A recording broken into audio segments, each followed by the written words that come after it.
I love printing. I love printing. I love it. I love printing. I want to welcome you back to another session with me, Warren Werbitt, also for fun, the Print Whisperer. Today we have, as always, a special guest, because everyone who comes on this show is special. By the way, if you're in print, you're also special. Today we have Jim Tomblinson of Modern Litho. Did I get the last name right? Yes. Oh, thank God, because usually I mess them all up. Yeah. So before we get into anything, Jim, why don't you just give us a little lowdown on what you do and what Modern Litho is?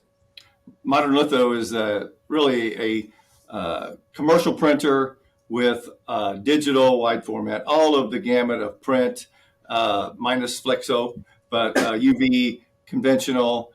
And so we as a company, there's 5 plants in Missouri, and we do all of the printing needs of our customers in each location. And we have set ourselves up, even from quality control, to be able to print any one of those jobs at a different plant. And so we have a very tight QC that allows us to do that, but also technology today. And so Modern Litho has 5 plants: Kansas City plant, St. Louis a plant, and then we have 3 plants in Jefferson City. And so one of those being the wide format. And so we do a wide gamut of print all across the nation and service a lot of customers. We have conventional XL presses, one half size web that we also use. But the XL presses have allowed us to grow and increase our business because not just because of quality, but because we're very competitive with the market, and it allows us to produce the highest level of quality, whether you're printing a magazine that may be not high quality coming in, it's going to be the highest quality going out. And so, or you have an annual report or a desktop book or anything. So it gets the same quality. And we are proud of the technology and the equipment that we put in. But then you have a layer of experience and people. And that's what really makes us what we are today. You can have all the best equipment in the world, but if you don't have people that can run that equipment, watch that equipment, and produce that quality, you do not have what you need. And so we're proud of our team, and the company is doing very well, and business couldn't be better. We love to print. Print is going nowhere. Commercial print is going nowhere. And even though we have a digital footprint, our XL presses today can still outperform anything on the market for the quality that we need in the market. And so we love our equipment. We love our presses. Even though there are some great advancements coming in digital, we all can recognize that. We print today at 240 line screen, day in and day out, and it doesn't matter what it is. And so it's quite impressive to me. And I've been doing this for 42 years and here at Modern. And so I am just so amazed at the quality that we produce today. So I'm rubbing my cheek because my cheeks are hurting from smiling because digital is great, and fuck, all the manufacturers are talking about it because that's what they're building now. But at the end of the day, personally, I'm an offset guy. Yeah. And you run 240 line screen, 300 line screen, nothing compares. Yeah. Nothing compares. I don't care what anybody shows me on any other press. Yep. Offset, and it's not done. Actually, you know what? Not what I was thinking about talking about, but what I remember with the digital guys, and they'll probably get mad at me, but at some point, the digital people started talking about cut sheet, right? And they talked about the amount of digital sheets printed, 8.5, 11, 8.5, 11. Well, guess what? 8 up on a 40-inch sheet, or 10 up on a 40-inch sheet, if you make it fit, digital can't compare, and more money stays in the company. That's there's the fast make readies. When a sheet stops at the delivery, and it's 4 minutes 35 seconds when the next sheet arrives, and that sheet is then 100 sheets later, you're selling sheets. You can compete with digital day in and day out. And so, we print quantities high, we print quantities low, and we can still compete today in the market with the XL press. Well, more importantly, I mean, but more dollars stay within the company when you're on offset than digital. I mean, we used to have the estimators quote digital and offset, depending on the jobs, and they'd say to me, "Why wasting our time?" I said, "Because you're not smart enough to figure out where the most money stays in the company. Yeah. You look for the lowest price to give the salesperson. I want the highest value." And if it means I got to drop the offset $100 to match a digital price, all I'm paying for is 4 plates and some paper. No click, no press, no machine, like all that other stuff. Anyways, I'm just an offset guy, and now my cheeks are coming down a little, and they're not hurting as much. But love the offset. Yeah. How many employees do you have amongst the 5 plants? We have approximately 350 employees across the plant. Wow, you still have hair on your head. That's good. Yeah. Look at me. Yeah. I lost it all rather quickly. Yeah. So you do so many different things. Does any one plant specialize in anything, or is it all kind of just a little bit mixed? Well, the Modern Litho in Jefferson City being the headquarters, we drive a lot of business into the other plants as well. But our niche in Jefferson City are books. So we produce publications, we print desktop books, case-bound books, perfect-bound books.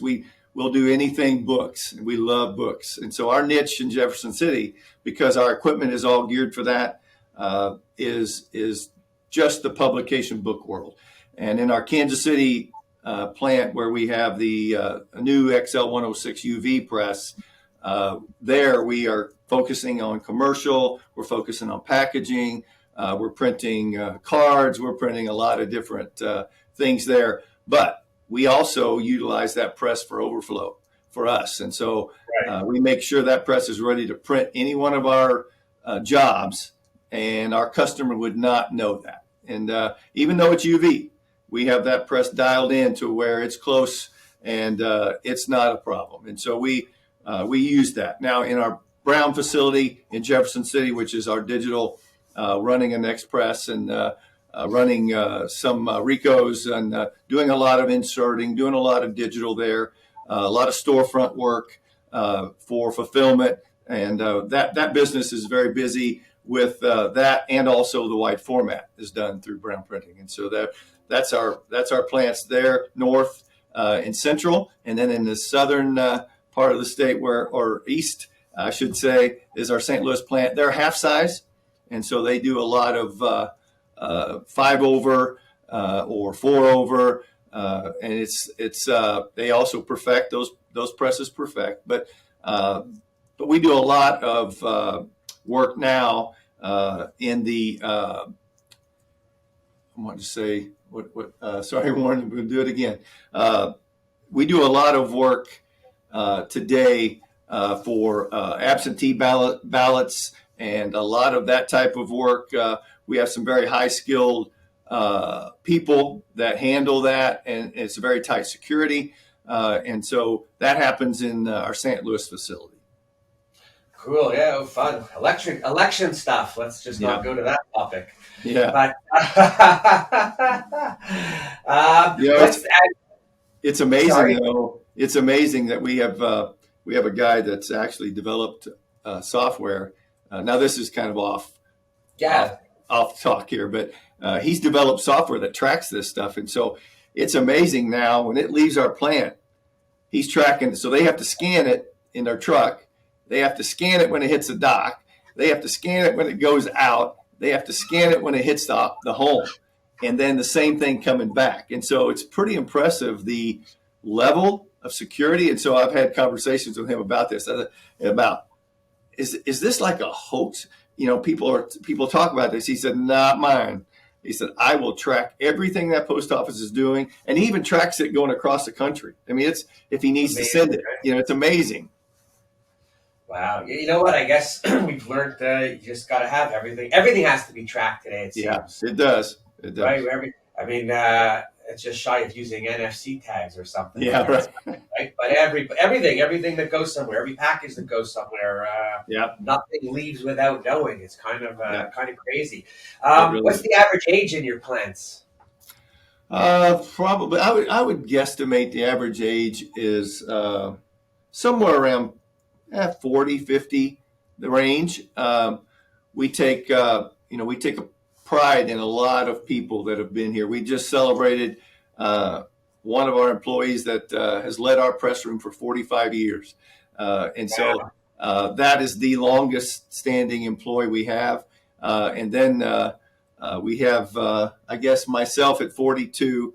And then we come down. And so we'll come down to all the way to hiring a lot of young talent today.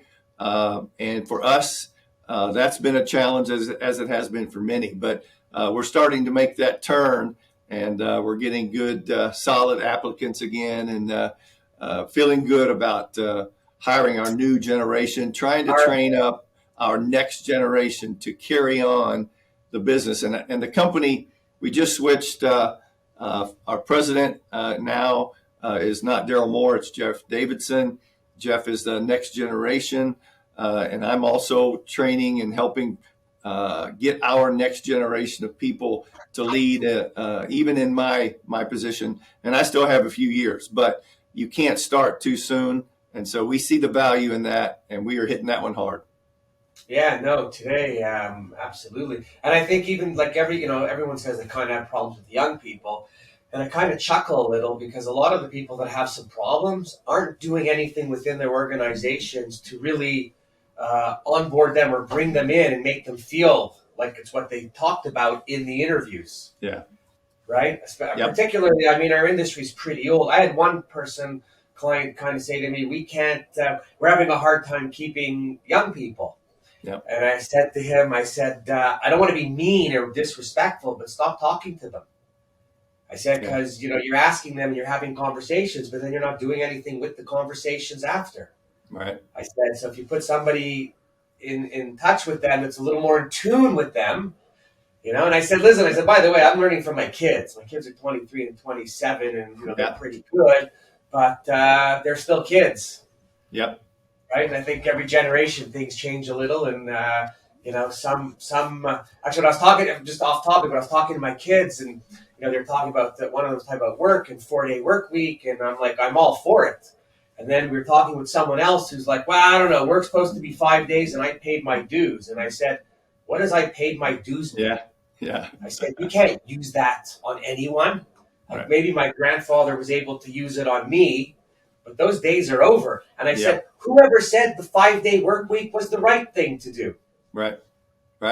Well, and the other side of that is with the younger generation now, what gets me is you have the younger, and then you have the middle, and guys that have been here for, maybe 10, 15 years. And all of a sudden they're figuring out that the guys that are coming in are making closer to what they're making. I mean, our world's changed. And so I've had to have that same conversation that who says, we can't hire that person. We have to. This is the business in the world today. And, they sometimes take that as maybe we're disrespecting, or we're not respecting or valuing them enough. But it's like that world is over, Well, I have the perfect analogy for when those situations come up where you're bringing people in. And somehow, I always tell everyone, what you earn, keep to yourself. Yeah. Right? Well, we try that too, but. No, it could work for you or it could work against you. Yes, it can. You should keep your mouth shut, yep. Right? And then, of course, most of them don't because they all think there's a reason. And I said, you know what, guys? I said, it's kind of like the football team. I said, we just brought in a new player. He's got a new contract. You're on an old contract. Shut the fuck up. There's nothing we're going to do about it right now. Yeah. Yep. I said, that's the way it goes. It is. It's definitely the way it goes. And that's just the way it is. You can't change that. Nope. Right? My point, though, to them is the company is investing in people.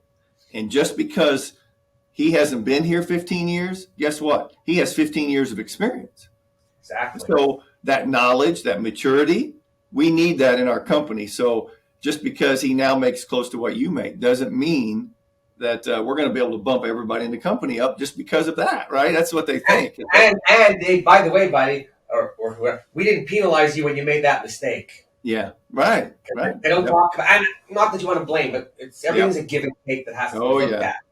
Yeah. I'm also aware that you're part of a buying group, Graphic Arts Alliance. Yes. So, which I'm curious about, because when I had my company, we were part of another buying group, and I thought it was amazing, but I was amazed at how many other printers weren't participating or part of. So, I don't want to talk, I can tell you what I thought the values were, but what are the values for you in being part of GAA? Well, I think being part of GAA gives us a look inside, maybe a wider global look as well, but also to understand where the vendors are at, helping us also keep our costs down, being competitive, and being part of that buying power, I guess, is very important to us.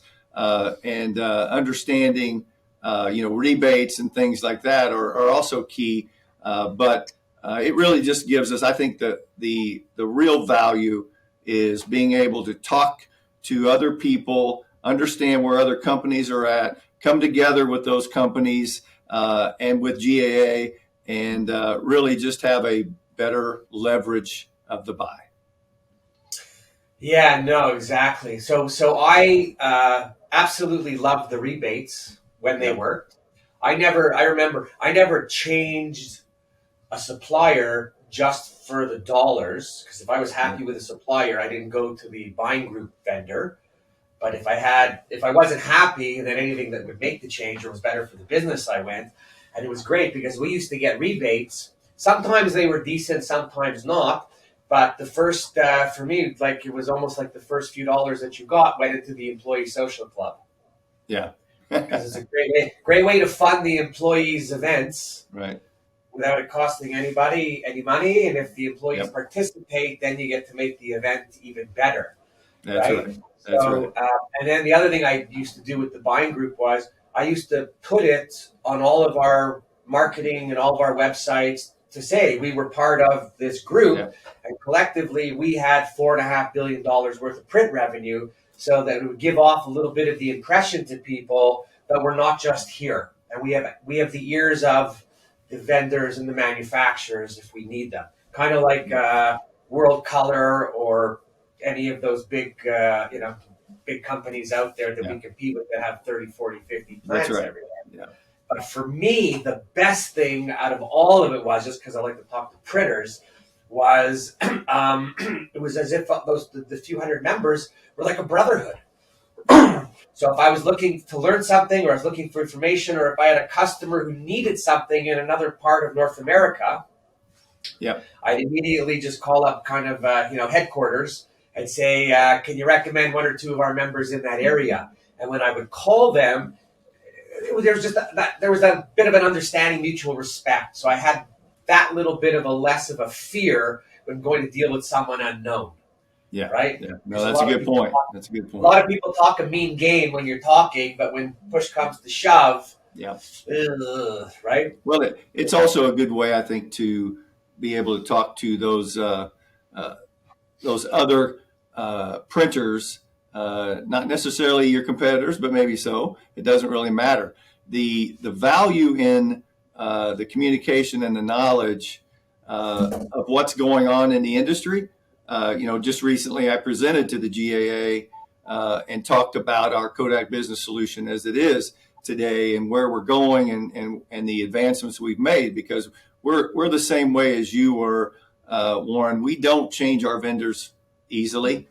We have to be driven. We have to be really almost kicked to the curb. They have to push you out, basically. Yep. They have to kick us to the curb, or we have to feel that. That's what happened.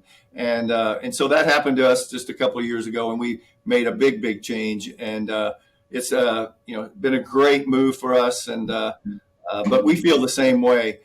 We partner with a vendor. We stay with them for the long haul. And I think that's the value, I think, of the GAA as well. Whether you're small, whether you're a medium printer, it just gives you that little added competitive edge to compete with the other printers out there that might be bigger than you.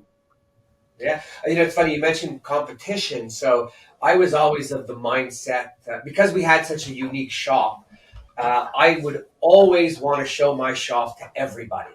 And I don't care if you were a printer, if you were a supplier, if you were a customer, if you were just walking on the street. I was happy to bring you in and walk you around because I got so excited about it. And then when I bring people in the place would say to me, "Why are you bringing them in here? They're going to see what we're doing." And this is the other thing. People are so nervous. And I'd say to them, so what? None of us are printing anything that's top secret or that no one else could do. I said, if people come in and they see what we're doing and they call our customers and our customers go there, I think the bigger issue is we should discuss what we're not doing right that the customer wanted to leave. Right. Right? That's number one. That's Number right. two, people can see what they want. Good luck to go back and reproduce it the way we're doing it. Right. Right. Right? We're running a UV press with 4 interdeck dryers running some packaging. If they don't have UV in 4 stations moved around, changing the ink sequence, they're not going to know what we did, and they're never going to hit that. Right. Yeah. Right? No, And good then they're point. like, oh. I think we just all have to be good in our own skin and not worry so much about what's going on around us. Yeah, I think that's maybe I can see that where when I started with the company, we were very closed-lipped. All printers were back then. It's like nobody wanted to talk. It was all just compete, right? But over the years, that has changed. And today we have customers coming in. Our vendors, our vendors are bringing them in and looking at the equipment. And so we don't worry about that. And we feel the same way. We're not doing anything that probably no one else couldn't do, but we have to take care of our customers, and we feel like we're good in our own skin and as well, and we don't worry about that today. Yeah, the funniest thing was when some printers were out there talking to the customers about their specific coatings that they had developed for themselves or had made. And I would just laugh after, and I would say, really? So Ortega went out to make a new coating for you when your whole business is $6 million and you only buy $120,000 of coating. Right. Yeah. Yep.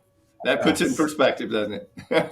Yeah, well, that's really what it is, right? And then it's just the process in which you do things. Anyways, I think it's great. I think the group, the buying group, is great. I loved it. It just kind of gave me like 300 more friends. Yeah. And I can't talk to enough print people, so it's just like it never ends. Wow, so that's cool. So it sounds like you got a great thing going. You got some awesome people. If I'm in your area, I'm absolutely going to stop in and say hello. I can't see enough printing plants, period. I just the ground shakes. I love when the ground shakes when the machines are running. Yeah. You're always invited to stop in. You have to really want to come to Jefferson City to get here, but it's a great place, and we'd love to have you. That'd be great. Cool. So before I cut you off, like I do with everybody at the end, anything you want to add in before you disappear? No, I just think I'll say a good shout out for print, because print is strong. Print is here to stay. It's not going anywhere. And people love print. They love paper. They love books. And it's one thing to be on your computer all day, but when you want to pick up something to read it, people want to pick up books. They want to pick up paper. And we love that. And we feel very good about our future and where we're going. So two things, because you said people like books and stuff like that. So I say the same two things all the time that people should keep repeating and remember. Number one, as a fisherman, I prefer my bass catalog. I don't like taking my laptop and tablet or my phone into the bathroom to look for fishing gear. And I don't get to fold the page over, and on the tablets and computers, it's so hard to go back to the page you were once at in a 300-page catalog and find it. Right. Yeah. The other thing is when it comes to books, and I have a Kindle, but I much prefer a book, because when I fall asleep with a Kindle, it generally falls, hits me, wakes me up, and I have a bruise. With the book, it's a lighter fall, and I could sleep right through it. Maybe I don't know my page in the morning, but definitely a lot easier. So I am pro print. I love print, and you're right. Print is not going anywhere. It just might change the way in which it presents itself. Yep. Right. Very true. Anyway, Jim, super. Thank you for your time and kudos for everything that you're doing, and I appreciate you joining. To everybody else, as always, I thank you for listening. I really hope you made it to the end on this one because it was a great conversation. If anybody knows anyone or yourself that wants to talk to me, talk print anytime, just reach out and let me know. Otherwise, Warren Werbitt for what they think, and I love print.